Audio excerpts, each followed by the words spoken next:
las situaciones donde se producen crisis como la que hemos vivido, todos tenemos que aportar nuestro granito de arena, es decir, el gobierno solo no resuelve el problema, el gobierno tiene su responsabilidad concreta, pero si nosotros no nos planteamos que en la línea del famoso discurso de Kennedy, ¿qué puedo hacer yo por mi país?, en vez de qué puede hacer mi país por mí, y cada uno no aportamos desde nuestra iniciativa, ¿qué podemos hacer? Evidentemente de la crisis saldremos, pero saldremos más tarde y peor. Yo creo que lo que tenemos que conseguir es que cada persona se plantee qué puede hacer él por su propia vida, para salir de su crisis personal, para reinventarse profesionalmente, para aprovechar la crisis, para dejar mucha grasa que siempre todo el mundo tenemos, las empresas y las personas, e intentar optimizar su comportamiento de cara a aumentar la productividad y por lo tanto a mejorar la suma de cada pequeña colectivo hace el todo, que hace que podamos enfocar la salida de la crisis lo antes que sea y lo mejor posible, y que el efecto de la crisis dure lo menos posible.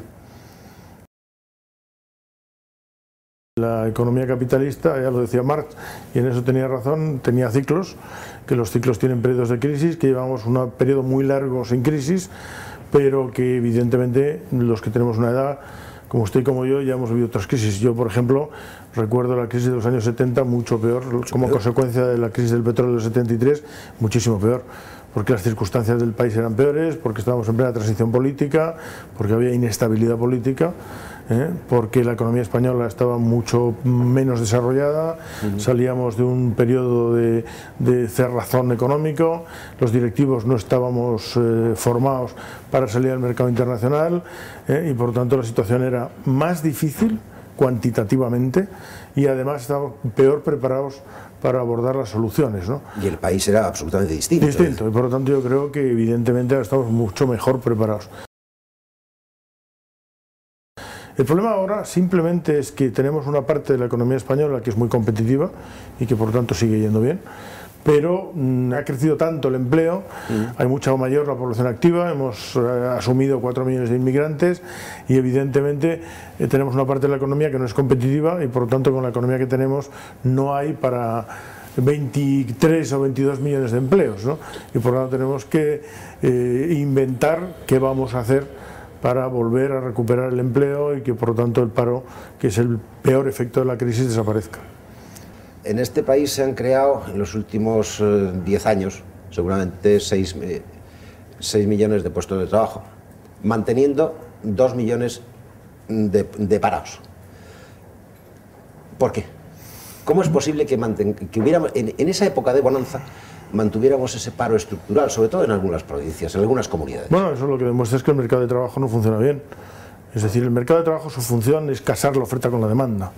Cuando resulta que necesitábamos y las empresas no encontrábamos trabajadores y al mismo tiempo había casi 2 millones de parados, quiere decir que la oferta y la demanda no casaban, ¿no? Por muchos motivos, ¿no? En primer lugar porque hay una parte de fraude.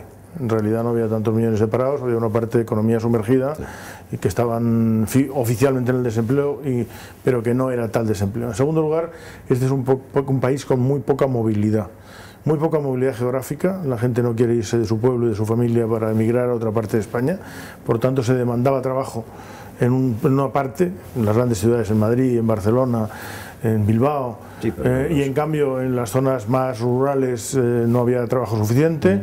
Y en segundo lugar hay muy poca movilidad interna dentro de la empresa. Es decir, en este país es más fácil despedir que cambiar a una persona de puesto de trabajo y que moverle dentro de la empresa, ¿no?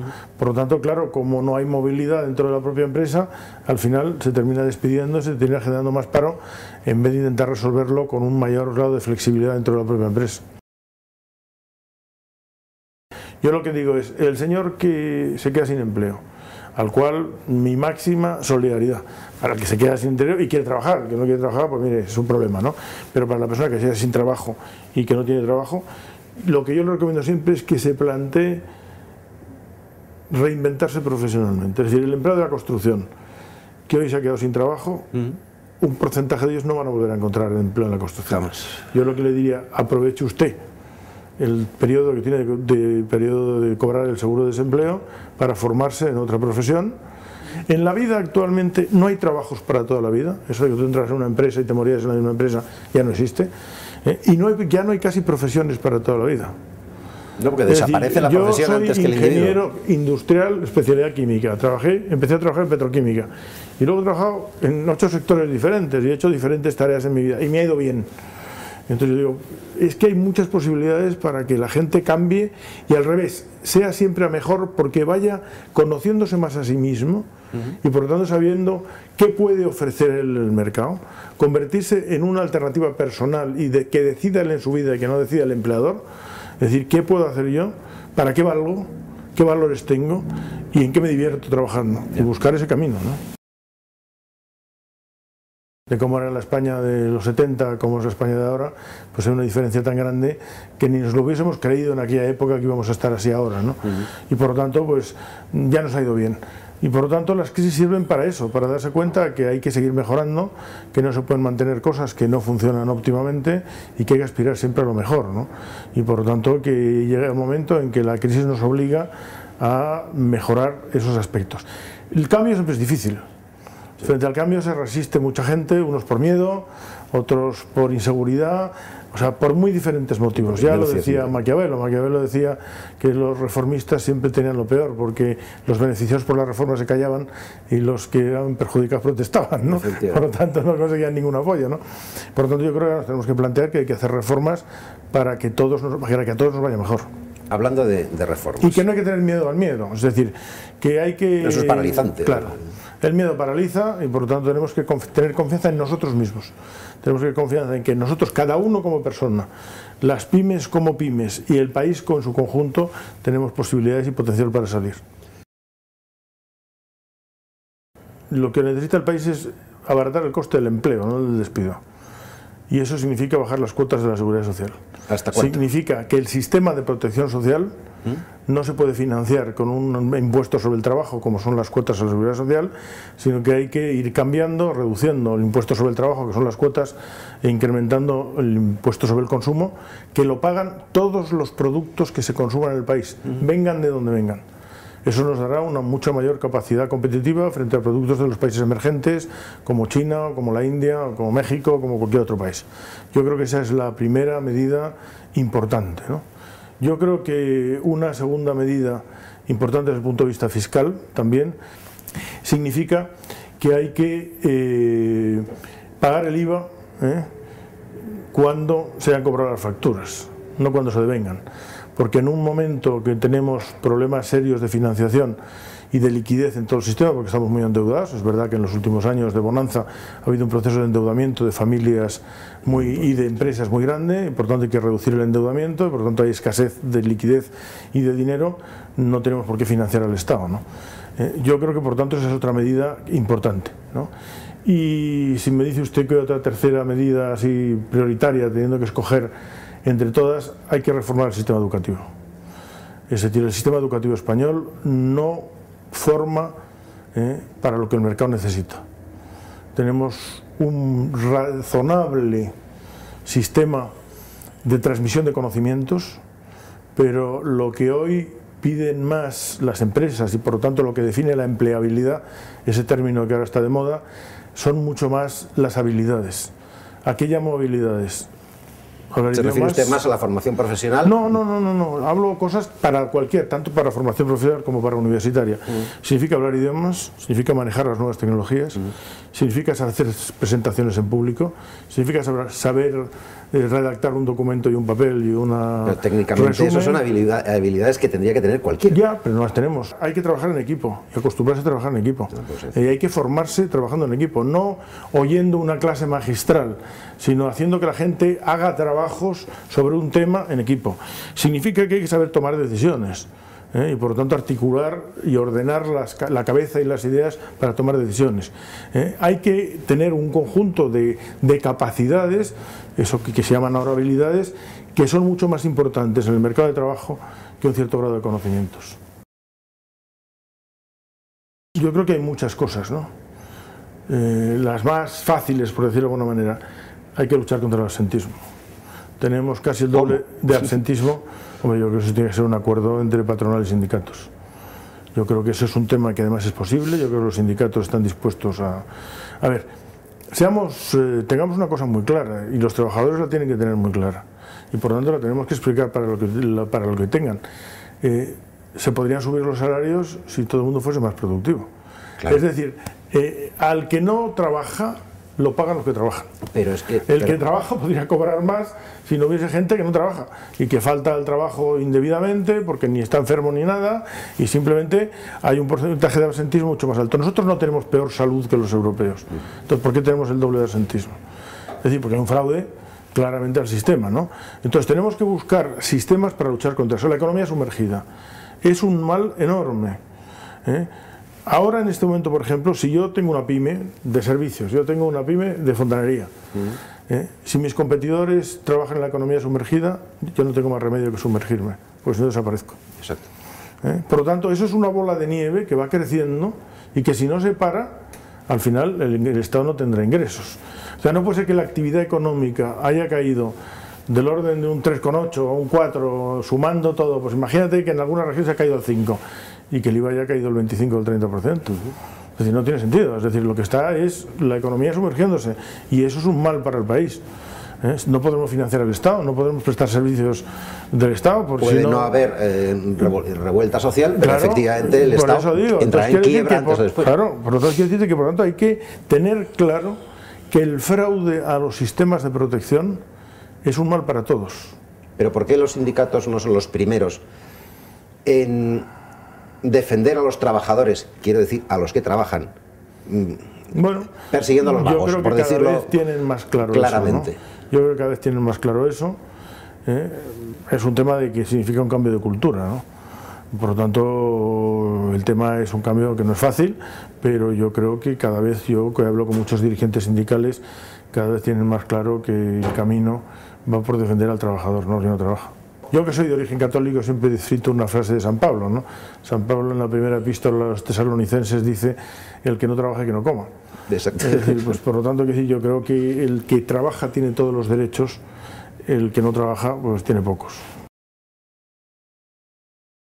El análisis sectorial, que era muy válido para analizar estructuralmente una economía, cada vez vale menos, ¿no?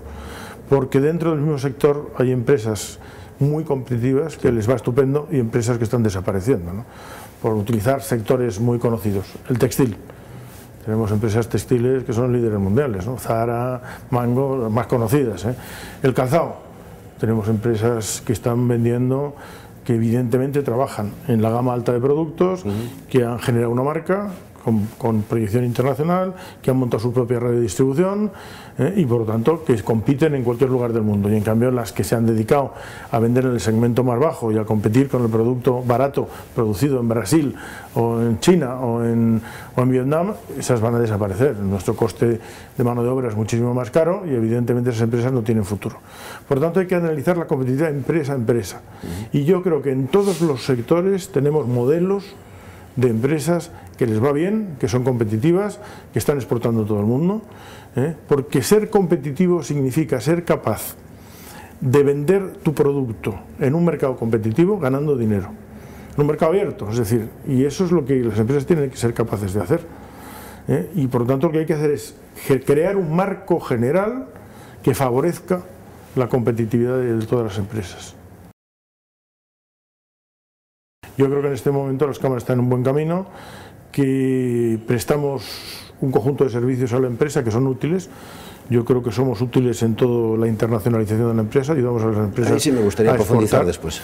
Creo que somos útiles en la formación profesional, más del 50% de las prácticas de formación profesional se hace a través de las cámaras.